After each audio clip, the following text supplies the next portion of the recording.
Sada pesma, moram da se vratim sad na prethodnu pesmu, samo koja je nedavno izašla. Spot je jako specifičan. Ko je došao na tu ideju? Da li si ti malo... Za ovu sada pesmu, ovu pesmu koja je izašla pre mesec dana? Što me nisi upucala mala, na tu pesmu mislim. Pa pazi. Kako specifičan spot?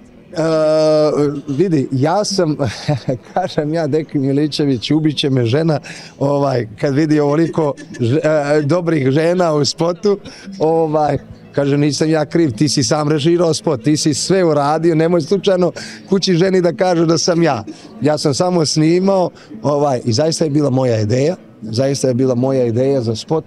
Imali smo raznih nekih varijanti, razmišljali, pa onda nije ni vrijeme, niti tajming da se sad pojavljuje, sad upucala mala, da se tu nešto pucamo i ne znam šta, bilo bi prenešeno totalno pogrešno poruka.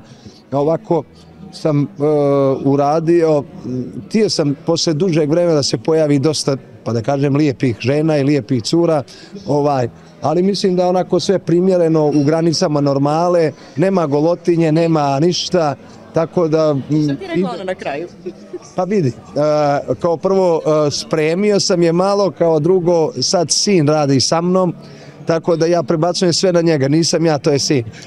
I on bira manekenke i on bira kako će radnja da bude, tako da imam totalno opravdanje, a u ostalom nema čega ja da se krijem, apsolutno. Nemam grižu savjesti, mirna mi je savjest po tom pitanju, to je moj posao i jednostavno moramo da se prilagođavamo tome, a moja žena me prati već 33 godine i apsolutno se dobro snalazi u tome. Zapravo, što negdje i najvažnije na kraju dana? Pa vidi, posle ovih 26 godina karijere iz punih usta mogu da kažem da je to najveća podrška.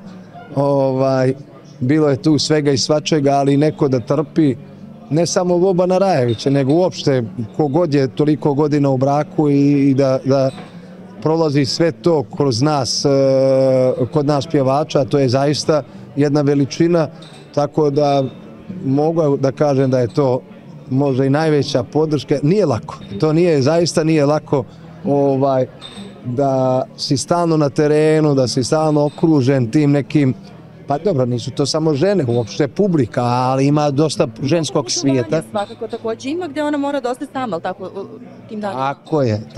Tako je, znači ja sam u raznim iskušenjima svaki dan, ja bukvalno nekad i ne spavam po 2 dana i tako dalje i svi ti putevi što kažeš i razne iskušenja i tako dalje, da ona to tako super podnosi, svaka čast i kapa do poda i uvijek volim da kažem da je to jednostavno moja ikona. Jako lepo rečeno, zaista. Hvala. Je li bilo nekada momenata kada je bilo trzavica? Pa bilo je, neću da lažem, znači za 33 godina braka, pazi, bilo je i trzavica i prije estrade, ja sam 26 godina u poslu, a 33 godine u braku, tako je da i prije ovog posla bilo trzavica kao i u svakom braku, ali to je sasvim normalno, treba balansirati situaciju, treba neko zažmuriti i tako dalje, ali nekih toliko velikih trzavica da je skoro došlo, ne daj Bože, do razvoda, nije sigurno. Ali da je bilo nekih većih i malo manjih, to je skroz normalno, da. Također, malo pre si spomenuo sina, da li ti on nekada sugeriše kada je posao u pitanju i da li ti nekada nešto zamera? Kako izgleda vaš odnos kada je sada, pošto sarađujete od nedavno? Pa vidi, meni su djeca velika i prije nego što je sin ušao sa mnom, zaista je sad ušao sa mnom skroz u posao i prije nego što je ušao sa mnom u posao, pa možda čak manje on nego ćerke. Oni su dosta sugerisale i na moj styling i nekad mi iskritikuju nemoj tata ovo nego ono. Puno puta je preslušamo zajedno pjesme, dogovaramo se da li je to ili nije. I Andrija naravno, mislim Andrija sad od kako je sa mnom u poslu naravno da sugeriše dosta i da se apsolutno za sve savjetujemo.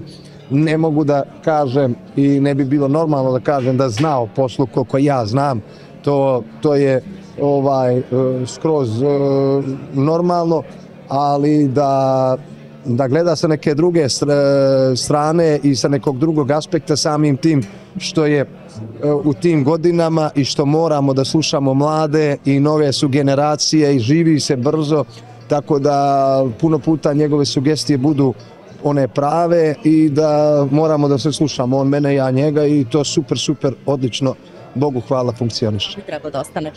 Takođe, zanima me koliko je teško danas da se pronađe izuzetno kvalitetna pesma i ne samo da prođe dobro na YouTube kanalu, nego da zaista bude dobra pesma na terenu. Vidi, mnogo. Mislim da nikad nije bilo teže, zaista nikad nije bilo teže. Evo da se vratimo na ovu pjesmu što me nisi upucala mala, znači to je, opet kažem, obrada pjesme koja je bila onako, mnogi su je čuli, nije to opet da kažem nešto, ali znači imaš obradu pjesme koja je već poznata, pa je vrlo, vrlo teško da napraviš hit. A da ne pričamo nešto skroz novo. Uostalom, vidi se na terenu u posljednje vrijeme, u zadnje 4-5 godina, možda imamo 4-5 mega hitova. Mnogo brzo se živi, mnogo se pjesama novih izbacuje, više, mnogo albuma, više ne znamo šta raditi. Najbolje bi bilo ostati svoj i raditi ono svoje, pa ljudi moraju to prepoznati. Ja smatram za sebe da jesam ostao svoj, nisam skrenuo s puta. Evo ova nova pjesma, samo zato što je brža, ništa apsolutno tu nema drugačije. Da kažem, promenio muzički pravac kada je ta pesma u pitanju, jer ideš negdje u korak sa... Naravno, korak s vremenom, ali opet kažem, mnogo je teško pronaći pravu pjesmu i napraviti veliki hit. Imaš dosta mojih kolega koji su mnogo dugo na estradi i velike su zvijezde, nisu dugo godina izbacivali upravo iz tog razloga jer ne znaju, nisu sigurni i tako dalje. Tako da... Imaš osjećaj da reći ću tako žanu si namirišeš hit, dobru pesmu, brzu pesmu? Pa vidi, ja sam za prethodnu bio ubijeđen da će proći i zaista je prošla. Ja da nije prošla, ja bih zaista rekao. Ona prethodna prije ove Kamen u cipeli, mogao se ja sam to znao da pjevam i po 4-5 puta na nastupu, pa na silu, ajmo sad svi i tako dalje, ali ako ne prolazi, ne prolazi. A za ovu, isto tako sam bio ubijeđen i Bogu hvala, evo je prošla. Ima puno puta kad si siguran, ali ne prođe. Pa vidi, procenat mojih pjesama je više nego solidan. Da kažem, lupam ako ja imam 100 pjesama u karijeri, a imam sigurno 100, i ja izađem sad u arenu Zagreb koja će se desiti sad za 20-ak dana i da mogu da otpjevam 30 i više pjesama gdje svi znaju, gdje svi pjevaju horski, to je jedan vrlo dobar učinak, pa čak i kad završim koncert da se fanovi bune, a što nisi ovo, što nisi ono. Tako da imao sam njuha za hitove, hvala Bogu, od samog starta. 2000. godine prva pjesma Piroman bila veliki hit, pa onda i dan danas, tako da imao sam njuha za to. Tako kada je muziku pitanje? Jeste, pa vidi, ja sam dosta puta išao tim da ima neki skeč u pjesmi kao riječ Piroman, pa onda imam Kosači, pa imam Spartanac, pa Padobran i stalno neke ali isto tako imam pjesme koje bez tih nekih riječi koji su postale veliki hitovi, kvalitetne pjesme i zaista sam ponosan i na svoju karijeru i na učinak pjesama koje imam kroz karijeru.